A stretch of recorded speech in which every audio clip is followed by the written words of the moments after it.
अब हमारा जो है वो पार्ट 4 है। Part 4 grammar. इस हिस्से में हम ग्रामर पढ़ेंगे। ग्रामर जैसा कि मैंने आपको बताया कि हम रवायती अंदाज में नहीं पढ़ेंगे कि बहुत ही जो है वो पेचीदा किस्म के कवायद ज़वाबित वो बताए जाएँ, उस तरह से नहीं होगा, बहुत आसान अंदाज में। और एक तो इस ग्रामर में दो खसूसियात होंगी। पहली ये कि ये आसान से मुश्किल की तरफ जाएगी, यानी हम पहले बहुत आसान चीज़ें पढ़ेंगे और फिर जो है वो थोड़ी सी पेचीदगी की तरफ जाएंगे। और दूसरी इसकी खासियत ये है कि यहाँ पर हम मुख्तसर से मुफस्सल, यानी पहले छोटी छोटी चीज़ें पढ़ेंगे और फिर आप देखेंगे कि पहले एक लफ्ज़ में फिर थोड़ा सा इजाफा, फिर दूसरा इजाफा, फिर तीसरा, चौथा, तो जुमला छोटे से बड़ा आहिस्ता आहिस्ता होता जाएगा। तो छोटे छोटे जुमले बनाना आसान होता है, फिर थोड़े बड़े बनाना आएगा, फिर उससे बड़े। तो ये एक बहुत जो है वो दिलचस्प हमारा एक सफ़र होगा। तो यहाँ पर देखें, सबसे पहले जो कॉलम है, इस कॉलम में जो है एक लफ्ज़ दिया गया है, उन्वान ऑब्जेक्टिव प्रोनाउंस। अच्छा, यहाँ पर जो है आप देखें कि जो ऑब्जेक्टिव प्रोनाउंस दिए गए हैं ये प्रोनाउंस हैं। अभी आप फ़िलहाल इसको सिर्फ याद कर लें, देखें, फिर मैं इस्तेमाल आपको थोड़ी देर में आगे बताता हूँ। पहला लफ्ज़ है मी। इसका मतलब है मुझे, मुझको। इसके नीचे है यू यानी आपको। फिर हिम उसे, उसको। इट इसका मतलब भी उसे, उसको। हिम जो होगा ये मुज़क्कर के लिए इंसानों में, और इट जो है ये इंसानों के अलावा किसी एक चीज़ के लिए। अस हमें, हमको। them उन्हें, उनको, उन सब को, इस तरह का। हर उसे या उसको, ये मुअन्नस के लिए, इंसानों में से मुअन्नस के लिए हर।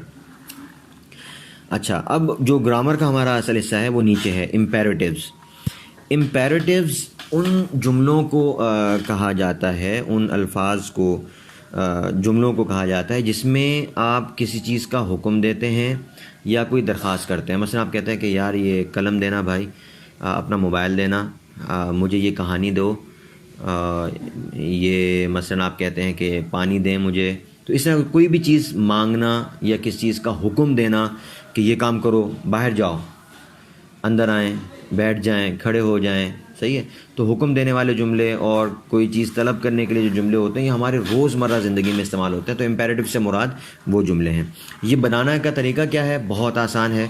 देखें, वर्ब्स अभी हमने पिछले क्लिप में आपने सुने।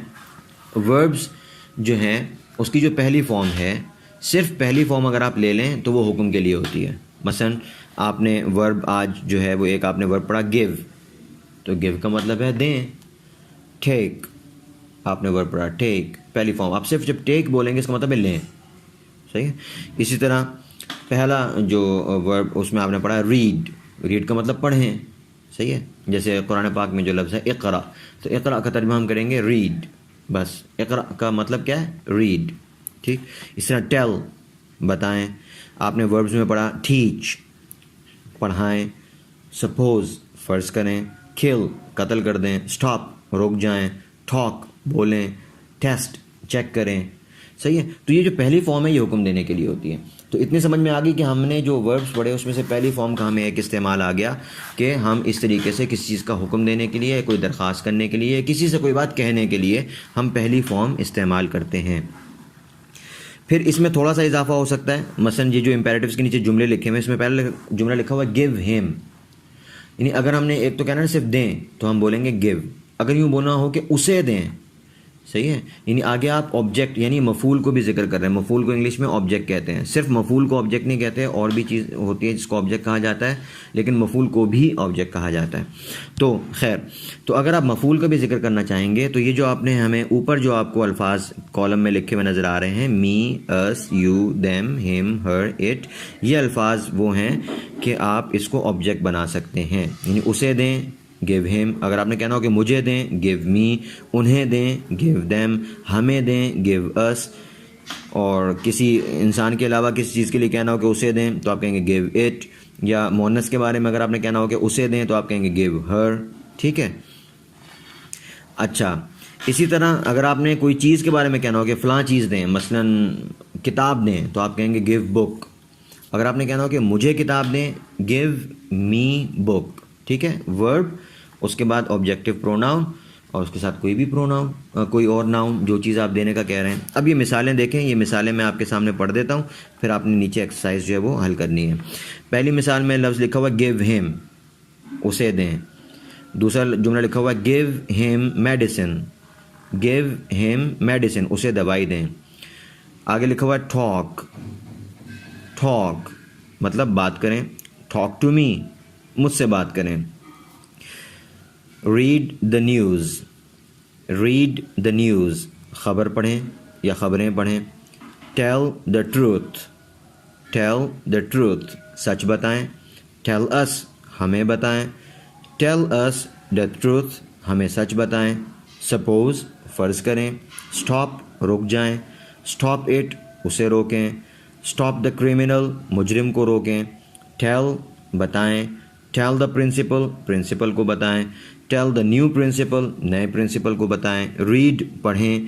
रीड द ट्रूथ, सच पढ़ें। रीड न्यू बुक, नई किताब पढ़ें। रीड ओल्ड बुक, पुरानी किताब पढ़ें।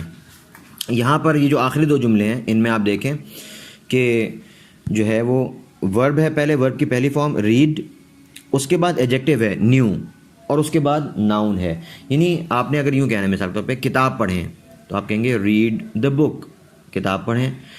अगर यूँ कहना हो कि उस किताब की कोई सिफत भी बतानी हो कि पुरानी किताब पढ़ें तो आप कहेंगे रीड द ओल्ड बुक, पुरानी किताब पढ़ें। आपने कहना हो कि नई किताब पढ़ें तो आप बोलेंगे रीड द न्यू बुक।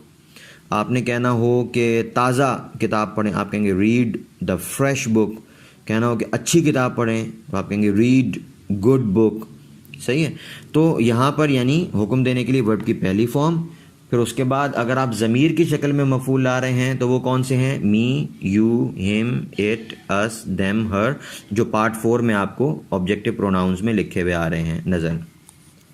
और आप ऐसा भी कर सकते हैं कि वर्ब की पहली फॉर्म, उसके बाद कोई नाउन ले आएँ। जैसे मसलन अगर कहना हो कि सांप को मारें तो मारने के लिए किल, सांप को कहेंगे स्नेक, किल द स्नेक, सांप को मारें। तो नाउन भी लेकर आ सकते हैं। उस नाउन की कोई सिफत भी ला सकते हैं हम, मसलन यहीं पर कि नुकसानदेह सांप को मारें, तो नुकसानदेह के लिए हमने आपको जो वर्ल्ड पावर में एडजेक्टिव्स में लफ्ज़ पढ़ाया हार्मफुल, सही है। तो कहेंगे किल हार्मफुल स्नेक, किल हार्मफुल स्नेक। तो तरतीब क्या हुई कि पहले वर्ब और वर्ब के बाद ऑब्जेक्ट। ऑब्जेक्ट दो तरह से आ सकता है, me, us, you, them, him, her, it, इस शक्ल में भी आ सकता है, या किसी इसम की शक्ल में भी आ सकता है, खालिद, स्नेक वगैरह। और अगर इसम की शक्ल में हो तो उससे पहले हम सिफत भी लगा सकते हैं। ठीक है जी, ये आपको समझ में आ गया। अब एक्सरसाइज है। एक्सरसाइज जब हल करेंगे तो आपको सही और आपके जहन में ये चीज़ें बैठेंगी। पहली एक्सरसाइज में आपने जो है ये जुमले पढ़ने हैं और इनको उर्दू में ट्रांसलेट करना है। ये 5 जुमले हैं इंग्लिश में, इनको आप उर्दू में ट्रांसलेट करेंगे। दूसरी एक्सरसाइज जो आगे लिखी हुई है वो उर्दू के जुमले हैं, उनको आपने इंग्लिश में ट्रांसलेट करना है। यहाँ दूसरे नंबर पर भी लिख दिया है ट्रांसलेट इनटू उर्दू, ये गलती है, ये ट्रांसलेट इनटू इंग्लिश है, सही है। यानी जो नीचे जुमले दिए हुए हैं ये आपके 10, 11, 12 जुमले हैं, तो इनको आपने इंग्लिश में ट्रांसलेट करना है। अच्छा, यहाँ एक गलती पर अभी मेरी नज़र पड़ी, ये पार्ट 4 में नीचे जो ग्रामर का लफ्ज़ लिखा हुआ है, ग्रामर में MMAR होता है, ग्रामर GRAMMAR, ग्रामर, ER नहीं होता, ये ER, ये स्पेलिंग गलत है।